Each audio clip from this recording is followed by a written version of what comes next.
পরমা সবাইকে ডেকে বলে, "এটা লাবণ্য সেনগুপ্ত কোম্পানি।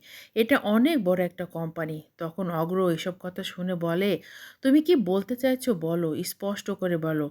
তারপর পরমা একটা দীপা ছবি বের করে দেয়। এটা দেখে সুদীপা বলে, "এটা তো আমি।" পরমা তখন বলে, "না, এটা তুমি না, এটা দীপা সেনগুপ্ত, লাবণ্য সেনগুপ্ত বৌমা।" এটা শুনে আদিত্য মা বলে, "তুমি এত বড় বাড়ির মেয়ে।"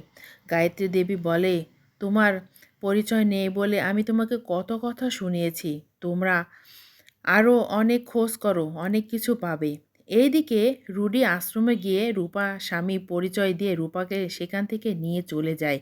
তারপর রূপার পরিচয় পেয়ে রূপা রূপাকে তারা আনতে যায় আদিত্য, অগ্রব, সুদীপা, পরমা। তারপর দেখে যে রূপা তার স্বামী পরিচয় নিয়ে সেখান থেকে নিয়ে চলে গেছে।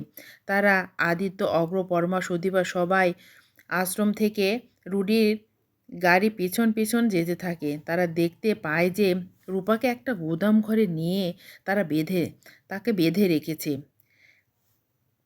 আদিত্য অগ্র রূপার কাছে গেলে রুডি রূপাকে ধাক্কা দিয়ে ফেলে দেয়। তারপর তারপর অগ্র আদিত্য রুডিকে মারতে থাকে। রুডি নিজেকে বাঁচানোর জন্য নিজের পরিচয় দেয় যে আমি রূপার স্বামী। এই কথা শুনে সুদীপা বলে, "আপনি আমার বাবা হতে পারেন না।" রুডি তখন নিজের পরিচয় মিথ্যে বলে। আদিত্য তখন বলে যে সে স্পষ্ট মিথ্যা কথা বলছে। সে যদি তোমার বাবা হয়ে থাকে তাহলে সুদীপা তোমার মায়ের মা তো তোমার মতো দেখতে। তাহলে সে সে পরিচয়ই দিল না কেন?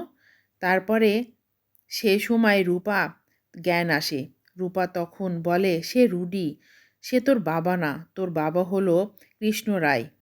রুডি আমার পরিবারকে শেষ করে দিয়েছে।" তারপর পুলিশ আসে, রুডিকে নিয়ে যায়।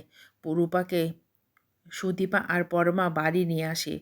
তারপর আদিত্য যখন বাড়ি আসে, সুদীপা তখন বলে, "তুমি ওকে উচিত শিক্ষা দিয়েছে তো?" আদিত্য বলে, "উনি নিজেকে শেষ করে দিয়েছে। আর বলে আর বলে গেছে আমার পরিবার শেষ হয়ে গেছে আর সেনগুপ্ত পরিবার সেটা জিতে গেছে।" একথা শুনে রূপা বলে, "রুডি মারা যাওয়ার আগে আমার একটা উপকার করে গেছে, না হলে আমার স্মৃতি ফিরে পেতাম না।" তারপর সুদীপাকে রূপা সেনগুপ্ত বাড়ির অনেক গল্প শোনায়, যে এক মন্দিরে গিয়েছিলাম, হঠাৎ একটা ঝড়ে সব কিছু আমাদের পরিবার উলটপালট করে দিয়েছে। তখন তোরা অনেক ছোট ছিলি। আমি যখন তোদের কাছে যাব সেই মুহূর্তে আমার মাথার ওপর একটা কিছু পড়ে, তখন আমি স্মৃতি হারিয়ে জ্ঞান হারিয়ে সেখানে পড়ে যাই। আর তোদের দুই বোনের নাম, সেটা আমার বাবা মার নামে একটা রাখা হয়েছিল আর একটার নাম রাখা হয়েছিল আমার সঙ্গে, সুদীপা আর সুরপা। আমার বাবা-মার নাম রাখা হয়েছিল সুদীপা, আর আমার সাথে রাখা হয়েছিল সুরপা। এ কথা শুনে পরমা কিছুটা হলেও আশ্চর্য হয়ে যায়। সেই সময় সুদীপার পিসি পরমার বাবা-মাকে ডেকে নিয়ে আসে। তাদের সত্য ঘটনা খুলে বলার জন্য বলে। তার বাবা-মা সব কিছু খুলে বলে। তখন সুদীপার পিসি আবার এটাও বলে যে, "তোকেও সেখান থেকে সুদীপা আমি নিয়ে গিয়েছিলাম। কিন্তু তোর নাম তখন সুদীপাই ছিল। আমরা মনে করেছিলাম যে কেউ হয়তো ভালোবেসে রেখেছে।" তারপর পরমার মা বলে, "সেখান থেকে আমি চলে যাব। এখানে আমার থেকে কী লাভ? এখানে তো আমার কেউ নেই।" তখন পরমা বলে, "তুমি আমাকে জন্ম দেওনি, কিন্তু ঠিকই তো লালন পালন করেছো। তুমি আমার মা।" রূপা এই কথা শুনে বলে, "হ্যাঁ, আমি জন্ম দিয়েছি, কিন্তু আমি তো ওকে লালন পালন করিনি। আপনি ওর মা।" রূপা তখন একটা একটা কথা বলে। রূপা বলে যে আজকে ওদের একটা ভালো দিন, ওদের দুই বোনের আজকে জন্মদিন। এ কথা শুনে গায়ত্রী দেবী বলে, "তাহলে জন্মদিনে যা খরচ হয় আমি দিব।"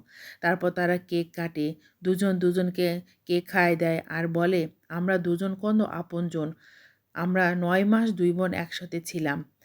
তখন এ সময় অভি এসে বলে, "এখন বড়দের নাচার সময়।" তখন তারা নাচতে শুরু করে। নাচতে নাচতে পরমা আর অগ্র আর সুদীপ আর আদিত্য তারা কাছাকাছি আসতে থাকে।